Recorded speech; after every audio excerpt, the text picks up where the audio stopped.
Glória a Deus. A paz de Cristo para toda a igreja. Quem está feliz de estar na casa do Senhor, dá uma glória para Jesus.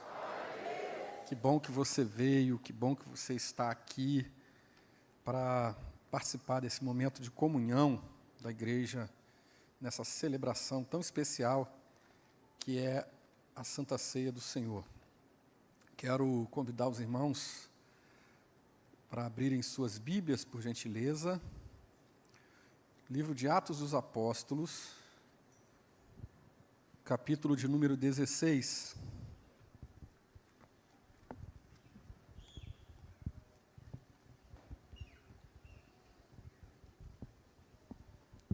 Atos, capítulo 16.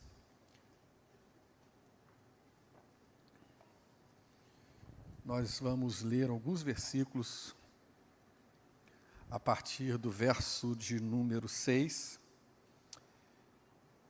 É uma mensagem, uma palavra bem simples, né? Um feijãozinho com arroz. Porque, na verdade, o que alimenta você não é... Tem muita coisa boa por aí, né? Muita sobremesa, né? Doces, finos, mas o que te dá sustância mesmo é arroz e feijão. Não é verdade? Que dá aquela comida gostosa do dia a dia. Espero que você saia daqui nessa noite alimentado pela palavra de Deus, até porque não é a minha palavra, é a palavra do Senhor. Atos capítulo 16, verso de número 6, quem achou, diga amém. Nos diz assim a palavra do Senhor: passando pela Frígia e pela província da Galácia, foram impedidos pelo Espírito Santo de anunciar a palavra na Ásia. E quando chegaram a Mísia, intentavam ir para a Bitínia, mas o Espírito de Jesus não lhe o permitiu. E tendo passado por Mísia, desceram a Troade. E Paulo teve de noite uma visão em que se apresentava um varão da Macedônia e lhe rogava, dizendo: passa a Macedônia e ajuda-nos. E logo depois desta visão, procuramos partir para a Macedônia, cuidando que o Senhor nos chamava para lhes anunciarmos o Evangelho. Quantos podem dizer amém pela leitura da palavra? Glória a Deus, que o Espírito Santo a aplique em nossos corações nesta noite. Meus queridos, eu quero falar hoje um pouco sobre o tema dando frutos na adversidade. Dando frutos na adversidade. Aprendendo com Paulo. Nós vamos aprender com Paulo sobre como dar frutos, o que é dar frutos na adversidade. Nós estamos no ano de frutificar, e para nós frutificarmos, nós temos que estar atento a todos os ensinamentos de todas as áreas da nossa vida. E, em especial, o capítulo de número 16 do livro de Atos, ele é o meu preferido, né, se é que eu posso dizer assim, o meu preferido do livro de Atos, né? Eu tenho um olhar muito especial para o capítulo 16 de Atos, porque esse livro é tão rico, tão precioso, tão especial, mas esse capítulo aqui, ele me salta aos olhos, porque ele mostra o apóstolo Paulo vencendo, frutificando, ele dando frutos, ele vencendo as adversidades, né? Sendo crente nos momentos mais controversos, nos momentos mais contraditórios, podemos assim dizer, porque a vida do crente, muitas vezes, ela tem as suas contradições, e se nós não formos cuidadosos, não formos atenciosos, maduros na fé, se nós não tivermos discernimento, nós vamos ter uma leitura errada da palavra de Deus, nós vamos ter uma leitura errada do Evangelho, e vamos ter uma leitura errada do que é verdadeiramente o sucesso na caminhada cristã, porque muitas vezes nós somos desafiados diante da adversidade, diante das contradições da vida, diante dos problemas, diante das negativas, diante das portas fechadas, diante do dia mau, diante da dor, diante da vergonha, diante da desilusão, diante do medo, diante do perigo, diante da injustiça, nós somos desafiados todos os dias quando nós enfrentamos essas adversidades e somos levados muitas vezes a pensarmos: onde foi que eu errei, o que foi que eu fiz, por que Deus está permitindo isso, ou por que Deus está me cobrando?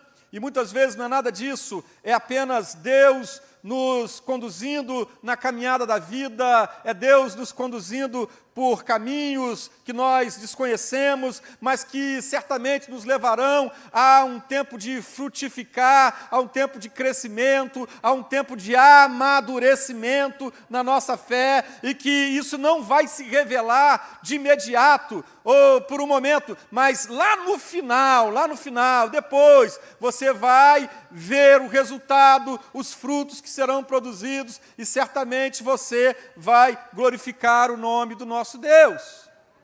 Glória a Deus. Quando nós olhamos para esse texto, nós vamos encontrar um Paulo, o apóstolo, que fez 3 grandes viagens missionárias.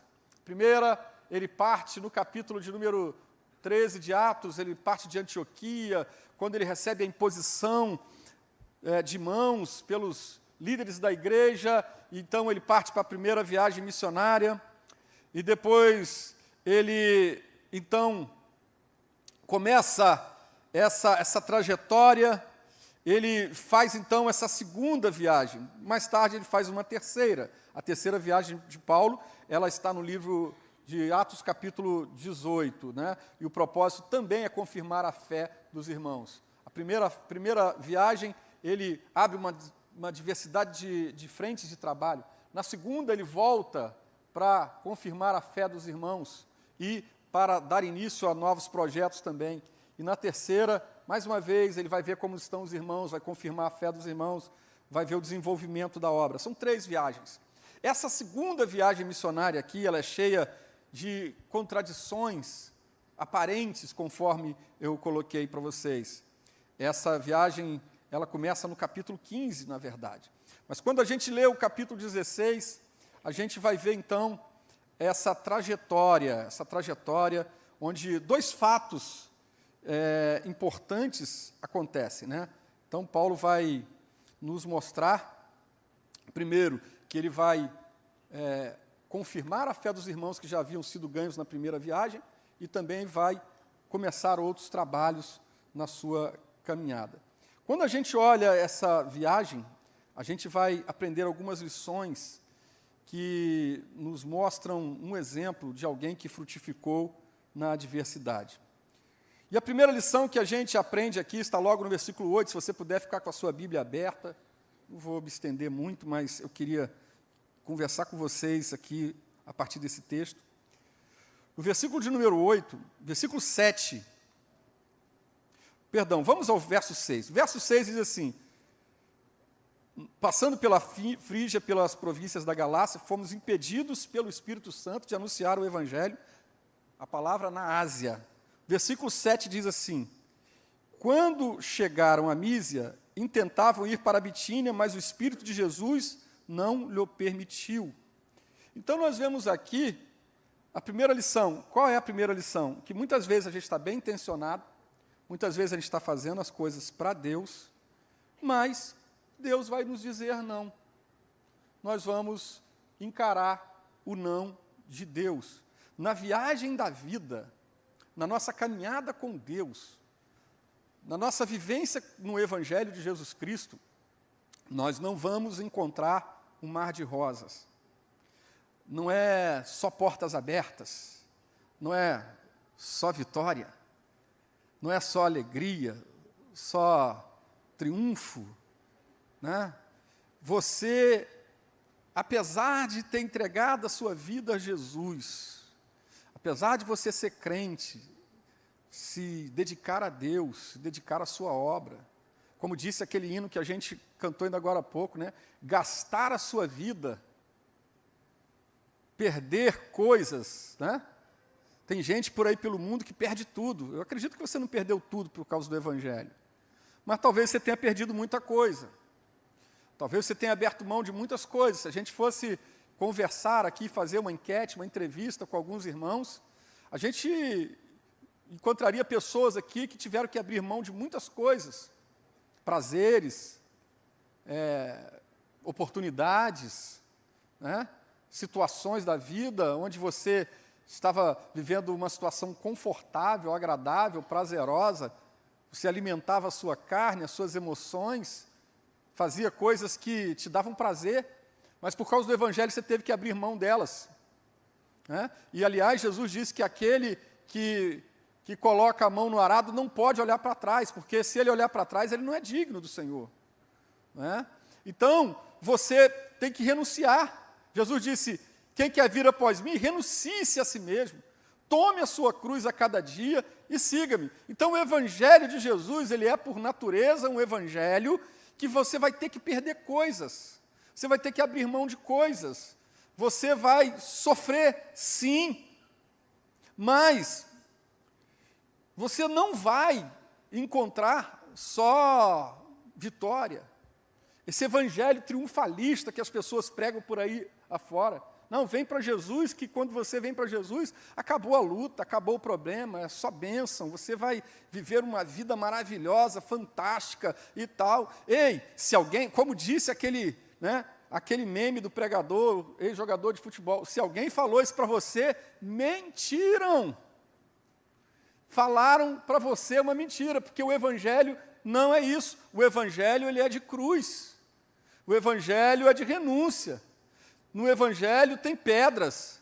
No Evangelho tem espinhos. No Evangelho tem nãos. No Evangelho tem traições. No Evangelho tem decepções. No Evangelho tem desilusões. No Evangelho tem portas fechadas. Não o Evangelho, mas no caminho do Evangelho, porque você está lidando com gente o tempo todo, você está lidando com seres humanos o tempo todo. Então, quando eu olho aqui para esse texto, eu vejo Paulo, apaixonado por Deus, cheio do Espírito Santo, recebeu uma revelação de Deus. Deus falou que ele seria um vaso escolhido, Deus falou que ele ia pregar para reis, que ele ia pregar para autoridades, que ele ia falar para os gentios, que ele ia falar para os judeus. Atos 9, há uma série de promessas que Deus faz para ele, e diz, Paulo, você para mim é um vaso escolhido, glória a Deus por isso. Então Paulo agora está animado, cheio de Deus, recebe imposição de mãos, ele está cheio de autoridade, ele está legitimado para fazer o que ele faz, mas quando ele resolve sair para fazer a vontade de Deus, aquilo que Deus nos chamou para fazer, de repente Deus diz para ele, não. Senhor, mas eu quero fazer. Não. Senhor, mas eu quero ir. Não. Senhor, eu quero ir para essa direção, mas não vai. O Espírito Santo não lhe permitiu. O Espírito de Jesus não permitiu. Ele queria ir para a Ásia Menor. Mas ele achava que era o melhor lugar, que era a melhor oportunidade, que era o melhor tempo. Mas deixa eu dizer uma coisa para você, muitas vezes nós achamos errado. Será que você pode dizer para o teu vizinho aí, talvez você esteja achando errado? É possível que você esteja cheio de boas intenções, as suas intenções são legítimas, são santas, são para Deus, são para a obra, mas talvez você esteja sendo vítima do seu próprio ativismo religioso, e Deus está dizendo para você, ei, não é desse jeito que eu quero, não é isso que eu quero, eu tenho outra coisa para você, e no tempo certo, da maneira certa, no modo certo, eu vou te revelar a minha vontade, e o meu nome vai ser glorificado através da sua vida. Eu vim aqui hoje, talvez você saia daqui decepcionado, talvez você saia daqui frustrado com essa palavra, porque eu vim aqui dizer para você que no Evangelho de Jesus tem não. No Evangelho de Jesus tem porta fechada. No Evangelho de Jesus não é só facilidade, não é só sim, não é só vitória. Às vezes a gente tem umas derrotas. E às vezes é Deus mesmo que permite, não porque Ele quer nos fazer sofrer, não porque Ele quer nos humilhar, não porque Ele quer nos envergonhar, mas porque a vontade de Deus, ela é boa, perfeita e agradável, e Deus está sempre escondendo algo melhor e maior para a nossa vida. Aprender a lidar com os nãos de Deus é aprender a frutificar. Porque você não frutifica só quando dá tudo certo. A hora que você tem que frutificar é quando as coisas dão errado. É aí que você vai ser testado na sua fé. Como diziam os antigos, na sua crença. Glória a Deus. Segunda lição que eu aprendo com Paulo aqui é que para eu frutificar na minha fé, na minha vida com Deus, às vezes as coisas vão dar errado, mesmo quando eu faço tudo certo. Está bem na mesma linha do primeiro ponto aqui. Você recebe os nãos de Deus e às vezes o negócio aperta mais. Por quê? Porque às vezes a gente pensa que o não de Deus, a porta fechada, é por causa de pecado, pastora Mônica. É porque Deus está me castigando, Deus está te castigando. E nós, por causa da nossa religiosidade, quando vemos algum irmão na prova, nós somos tentados a achar que ele está passando por aquilo porque é pecado. Porque Deus está cobrando alguma coisa dele. E aquele irmão ali, aquela irmã ali, eu acho que Deus está cobrando alguma coisa, deve ter feito alguma coisa. Tem algum pecado escondido, tem alguma coisa que ele está fazendo aí que, não sei não. As coisas estão dando errado para ele, as coisas estão dando errado para ela, a porta fechou para ele, a porta fechou para ela. Você olha para o irmão assim, parece que ele está andando para trás. Parece que ele não está avançando, parece que ele não está progredindo. E cuidado para você não julgar, viu? Cuidado para você não julgar o seu irmão. Você não sabe do particular dele com Deus. Você não sabe da vida dele com Deus. Já pensou se a gente fosse julgar o Paulo? Ih, Deus não deixou ele não, hein? Tem alguma coisa errada na vida desse Paulo. Porque Deus travou ele no meio do caminho. Está dando tudo errado para ele. Tem que ver, tem que olhar a sua vida aí, ó, tem que fazer um conserto. Você tem que fazer uma campanha no monte, irmão. Tem alguma coisa que você tem que... Ó, irmão, avalia a tua vida aí, deve ter alguma coisa errada, alguma coisa que você tem que consertar. E às vezes não tem nada de errado.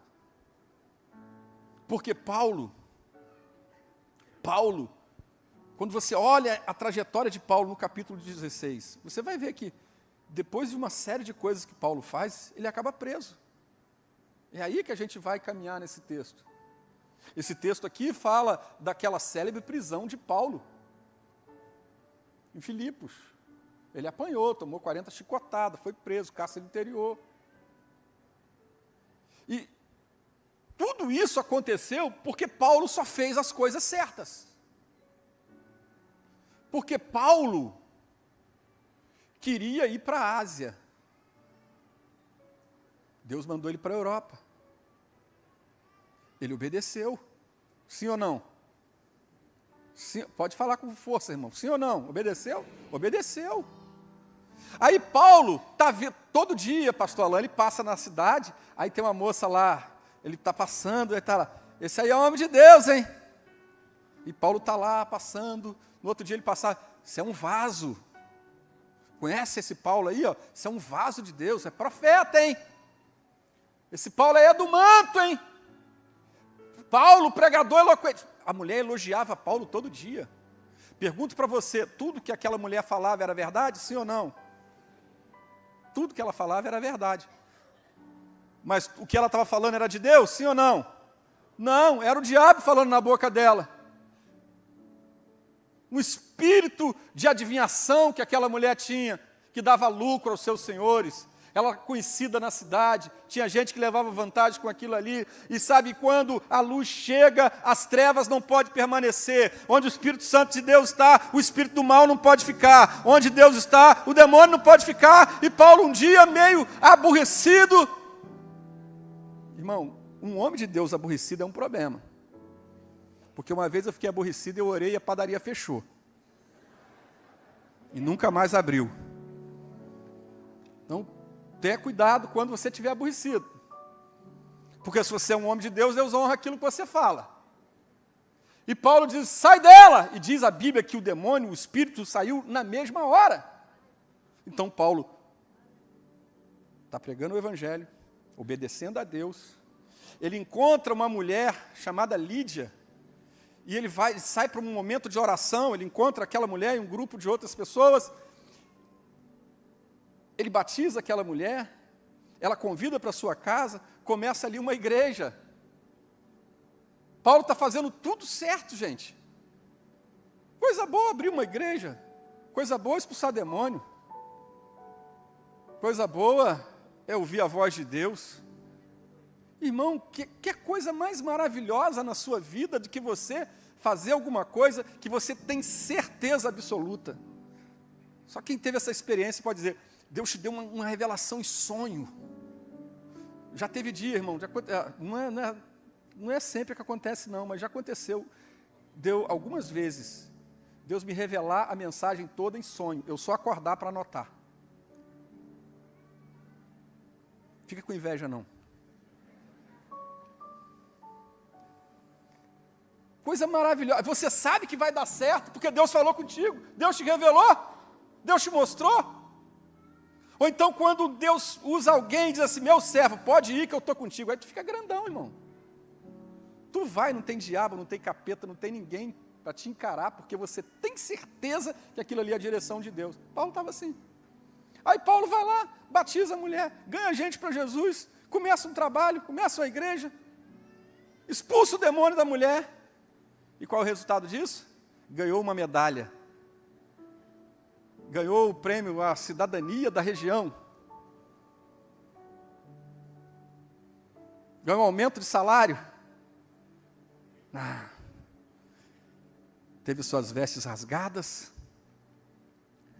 Tomou chicotada na rua.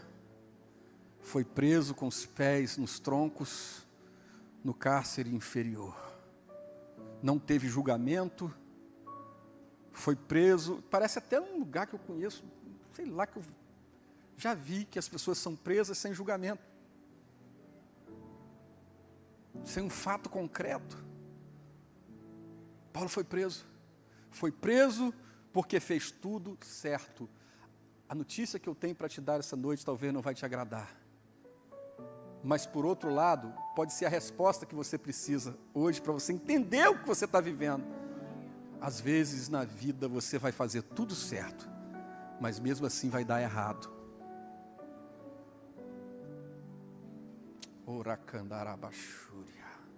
Porque nem sempre depende só de você.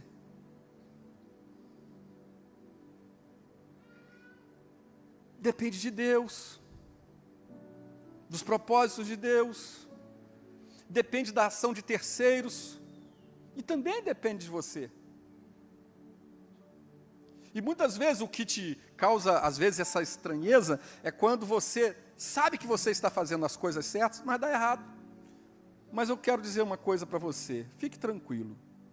Mesmo que esteja tudo dando errado agora, se você está fazendo tudo certo, calme, se aquiete, descanse. Diz a palavra no Salmo 46, aquietai-vos e sabei que eu sou Deus. Hoje eu vim dizer para você aqui nessa noite que Deus continua sendo Deus. Ele continua sendo bom, Ele continua no controle da sua história, Ele continua no controle da sua vida, Ele continua no controle da existência, Ele continua sendo o Senhor da igreja, o Espírito Santo continua falando no meio do seu povo, Deus ainda é soberano, Ele continua sentado no trono. Diz a palavra que no ano em que morreu o rei Uzias, eu vi o Senhor assentado num alto e sublime trono, os portais do templo se moveram com a voz daquele que falava, ou seja, o templo se moveu, os portais se moveram, e Deus está onde? Assentado no trono. Ele continua assentado no trono. Ele continua governando, Ele continua dirigindo, Ele continua sendo Senhor, mesmo quando as coisas dão errado. Eu quero dizer uma coisa para você, quando você olha para esse texto, se você olhar apenas para os primeiros versículos, você vai ficar frustrado, mas você olha para o final desse texto e vê que no final deu tudo certo. Eu vim dizer para você nessa noite, ainda não chegou o final. Ei, se anime, se levante, glorifique a Deus, exalte ao Senhor, se manifeste nessa noite. Eu vim dizer que a tua história não acabou, eu vim dizer que a obra de Deus não acabou na sua vida. Deus não terminou a jornada, Deus não terminou o serviço, ainda não está acabado, ainda não está terminado. Deus tem propósito para a tua vida. Se você está vivo, ainda tem propósito, não acabou, não chegou ao final, mas o final será vitória.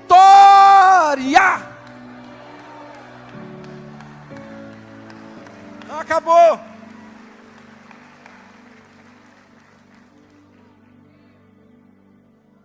Terceira lição que eu aprendo, para você e eu frutificarmos, é que muitas vezes as circunstâncias vão ser ruins na nossa jornada, na nossa caminhada com Deus, mas eu não posso ser guiado pelas circunstâncias, elas não podem me dominar, as circunstâncias não podem determinar sobre a minha e sobre a sua vida. Não são as circunstâncias que vão falar mais forte, mais alto na vida de um adorador. Porque Paulo fez tudo certo, fez a vontade de Deus, mas mesmo assim foi preso, humilhado, envergonhado, vestes rasgadas, nu em praça pública, preso sem julgamento, pés presos a troncos. Cidadão romano, não teve seus direitos respeitados, foi preso como um criminoso qualquer, ele juntamente com Silas. Mas a Bíblia diz que naquele dia, depois de ter tomado tantos açoites, depois de ter sangrado, depois de ter sido envergonhado, de sofrer a dor dos chicotes, a vergonha da prisão, a humilhação da injustiça, ainda assim, Paulo e Silas oravam e cantavam hinos a Deus, porque isso é ser um adorador, isso é ser crente. Você não é um crente pelas bênçãos que você recebe apenas. Você não é crente por aquilo que Deus fez, por aquilo que Ele entregou nas suas mãos, ou porque você tem seus méritos reconhecidos naquilo que você realiza. Você é crente porque você conhece a Deus, logo você é um adorador. E ser um adorador não é pelas mãos, mas é por quem é Ele, quem Ele é. Você adora o Senhor por aquilo que Ele é, não por aquilo que Ele te dá. Você até adora por aquilo que Ele te dá, mas se Ele não te der, muda nada, porque o caráter de Deus continua inabalável. Você pode se espernear, fazer greve com Deus, falar, não vou trabalhar para Jesus, não vou orar mais, não vou cantar mais, não vou trabalhar na obra, eu vou abandonar tudo, eu vou largar tudo, e Deus está lá, soberaníssimo, continua sendo Deus. A sua pirraça com Jeová não vai mudar o caráter dele, o seu estado emocional não vai mudar o caráter dele, seu momento não vai mudar o caráter dele. Então é melhor você adorar. E Paulo nos dá essa grande lição, ele frutifica no meio da dor, porque ele adora, independente da circunstância que ele está vivendo. Paulo e Silas. Silas, sim, puxa uma oração aí. Aí Silas começa a orar. Tá bom, Paulo, enquanto eu oro, você canta. E a Bíblia diz que um canta e o outro ora. Um ora e o outro canta. E eles transformam a prisão numa congregação. Num altar ao Senhor. Levantam um altar dentro da prisão. Os pés estão presos. As portas estão trancadas. Mas a alma está livre.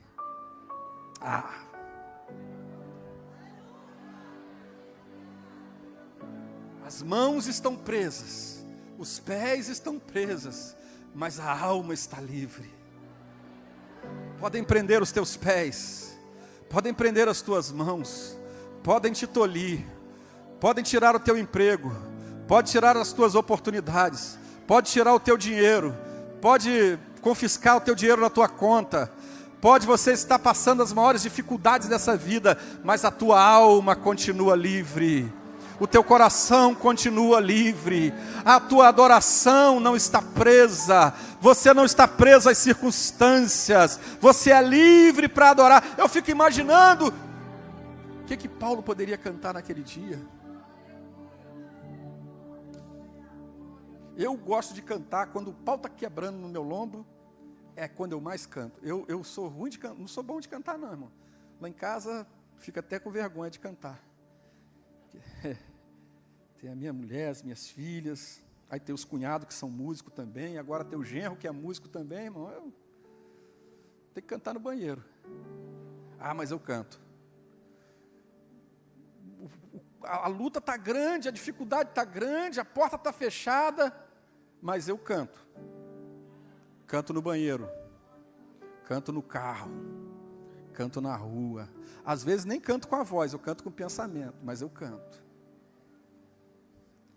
E tem um hino da harpa que diz: em vez de murmurares, cantar um hino. Sabe não, ô chipeiro? Jesus quer te dar vida santa, qual noiva levar-te para o céu. Mas a igreja canta: em vez um hino. Jesus quer te dar vida santa, qual noiva levar-te para o céu. Murmura não, irmão, canta. Canta, porque o Senhor está no controle.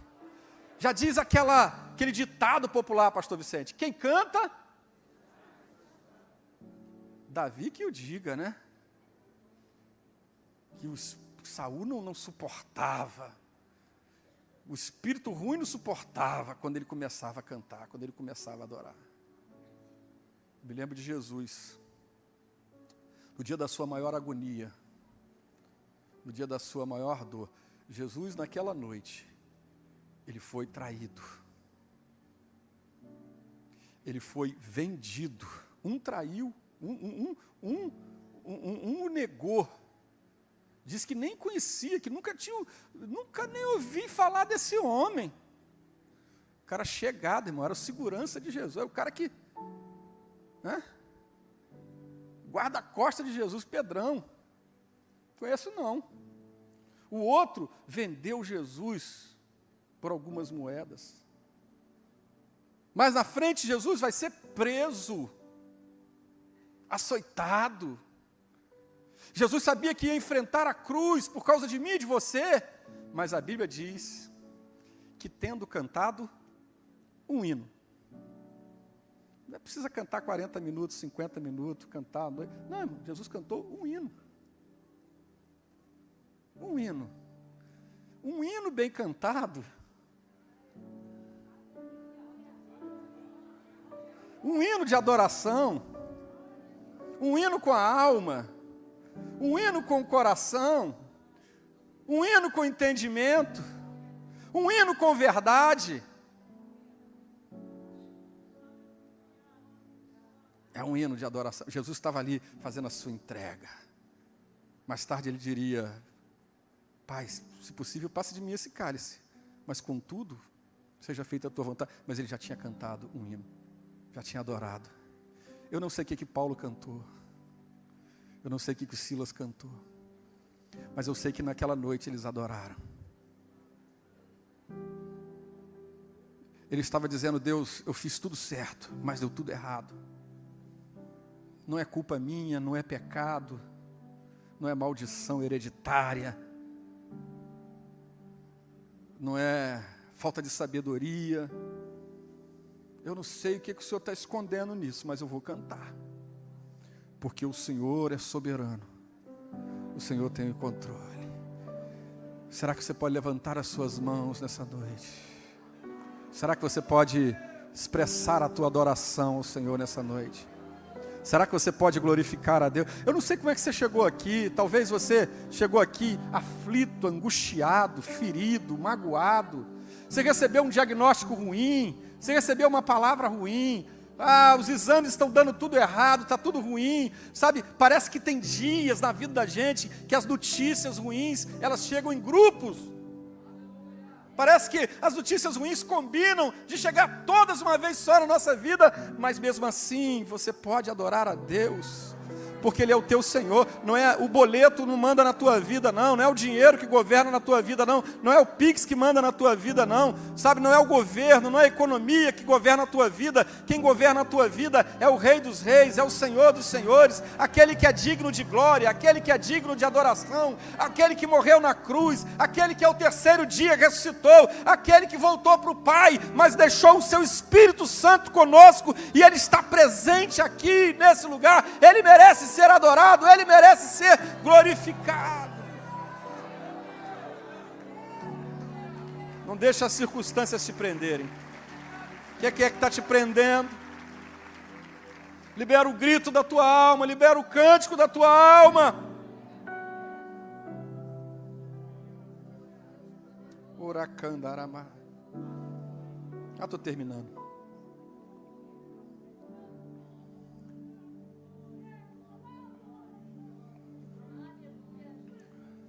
Não pare de louvar. Sabe por que você deve louvar? Vou dizer uma coisa para você. Quando você louva a Deus, independente se você canta bem, eu não estou falando de você cantar bem, estou falando de você louvar a Deus. Quando você louva a Deus, você está produzindo algo no mundo espiritual. Você está produzindo coisas no mundo espiritual que você não tem noção, que você não tem ideia.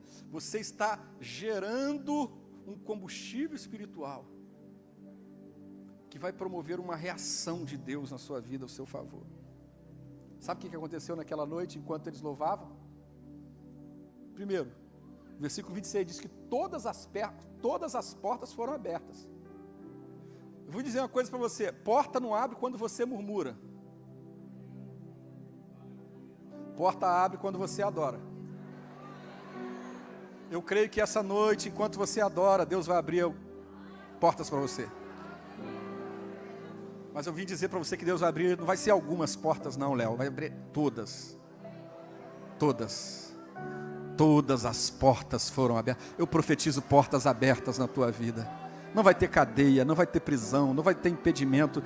Nada vai te segurar quando Deus abrir a porta. Se Deus abrir a porta, ninguém, não vai ter diabo, não vai ter demônio, não tem carcereiro. Ninguém vai te segurar no tempo em que Deus abrir as tuas portas. Enquanto você adora, Deus está movimentando o céu para abrir portas para você. Quem tem fé para receber isso? Quem pode receber?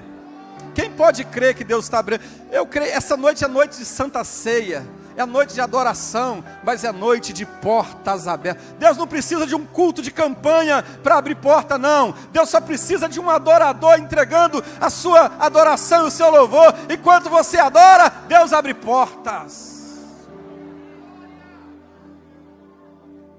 Quando você adora, olha o que o teu louvor produz.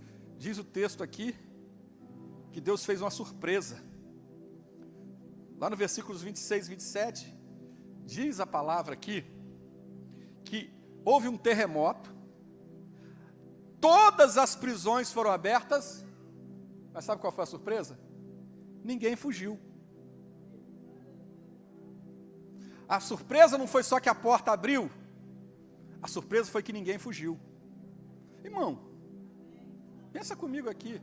Vai ali em Bangu, 1, 2, 3, 4, 5, 6, 7, 8, até 8 eu sei contar de Bangu, de 8 para lá eu não sei se tem mais, eu sei que tem. Vai lá, vai, dá uma de carcereiro e deixa a porta da cadeia aberta para tu ver o que vai acontecer. Você vai ficar alguém, porque o instinto natural do ser humano, pastor Isaac, o instinto de defesa, de autopreservação, é do cara fugir, meter o pé, se defender. Vou cuidar da minha vida. É a hierarquia da vida, a sua vida em primeiro lugar. Mas quando Deus está no controle, irmão, tudo que Deus faz é no detalhe. Eu vim dizer para você que Deus está preparando uma vitória para você no detalhe. No detalhe. Ninguém fugiu. Deus preparou uma surpresa. Eu vou abrir a cadeia, mas ninguém vai fugir. Deus tem seus caminhos. Deus tem os seus métodos. Deus tem seus modos. Deus tem a sua maneira de agir. Abre cadeia, mas ninguém foge.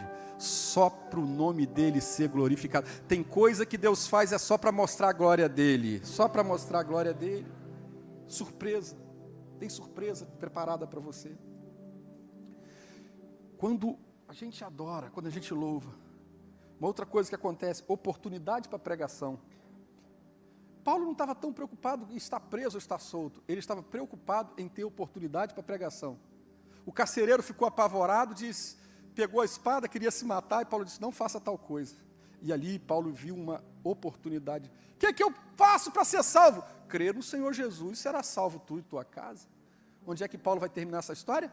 Na casa do carcereiro, pregando para o carcereiro, pregando para a família do carcereiro. Diz o texto que toda a casa, todos, preste atenção, não diz que foi só a família do carcereiro, diz que todos que estavam na casa.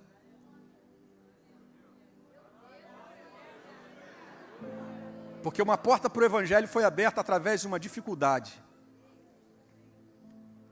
Há um segredo espiritual na tua luta. Há um propósito de Deus na tua luta. Deus está preparando alguma coisa espiritual que você não sabe, uma oportunidade para você falar de Jesus para alguém num hospital, para alguém, para um vizinho, para alguém no trabalho. Fique atento e aproveite a oportunidade que Deus está preparando. Uma outra coisa que aconteceu naquela noite de adoração, por causa daquela adoração, libertação. Versículo 30 diz que depois de tudo, eles foram tirados para fora.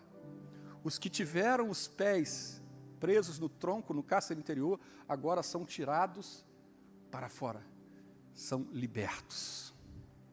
Enquanto você está adorando, Deus está libertando seu marido. Deus está libertando seu filho. Deus está libertando sua esposa. Deus está libertando sua família. Os ídolos estão caindo. A feitiçaria está caindo. A maldição está caindo. Tem coisas acontecendo, Deus está te destravando, Deus está liberando, Deus está libertando, quebrando as cadeias, destruindo os grilhões. Libertação. Enquanto você adora, salvação para a família. Diz a palavra, versículo 30, que todos daquela família foram alcançados, toda aquela casa foi alcançada. Não só alcançados, mas foram batizados. Continue adorando. Não adianta você brigar com a tua família. Não adianta você brigar com aquela pessoa lá da sua casa, porque ele faz coisas erradas, porque ele não é crente. Não, adore, continue adorando. Porque no meio da tua adoração, haverá salvação para a tua família. Continue trabalhando para Jesus. Entrega aquele menino nas mãos de Deus. Entrega aquela moça nas mãos de Deus. Entrega aquele homem nas mãos de Deus. Deixa Deus trabalhar. Trabalha para Jesus aqui. Sirva a Deus aqui. Adore a Deus aqui. Enquanto você está adorando aqui, Deus está cuidando lá de salvar a tua família. Crê no Senhor Jesus e será salvo tu e tua casa. Enquanto você adora, Deus repara injustiças. Paulo foi vítima de uma injustiça. Trabalhou para Jesus, mas foi injustiçado. Serviu a Deus, e vou dizer uma coisa, não foi Deus que injustiçou Paulo, não. Foram os homens. Porque nós vivemos numa sociedade de homens, que muitas vezes cometem injustiça, como eu e você. Porque a Bíblia diz que a justiça do homem é como trapo de imundícia. Mas diz que a base do trono de Deus é a justiça e a verdade. Então, os homens são justos, mas Deus é justo. Então, na caminhada da vida, muitas vezes você vai se deparar com uma injustiça. Alguém vai fazer uma covardia com você. Você vai sofrer algum dano, um prejuízo. Vai tomar um golpe, vai tomar uma volta. Quem nunca?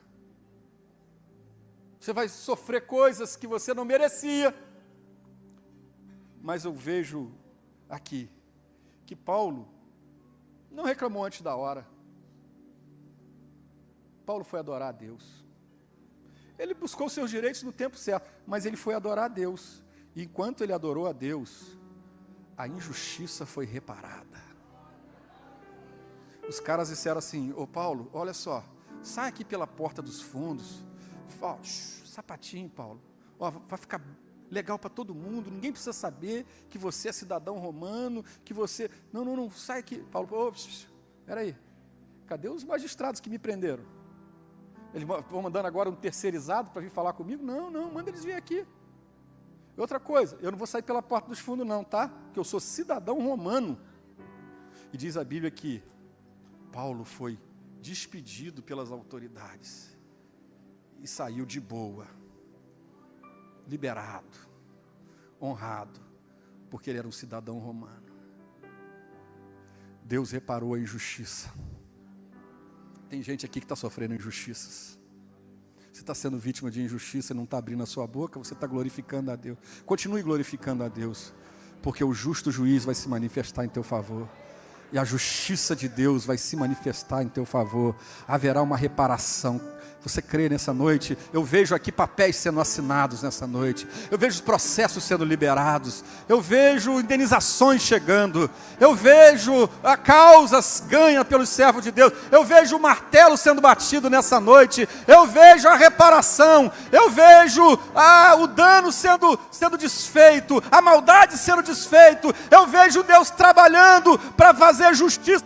Nós estamos vivendo um tempo de injustiça nessa nação. A justiça parece que está prevalecendo e muitas vezes nós nos desanimamos, mas eu quero dizer para você, não desanime, porque haverá um tempo que a justiça de Deus vai se manifestar nessa nação. Tem alguém que crê junto comigo? Tem alguém que crê nisso comigo nessa noite?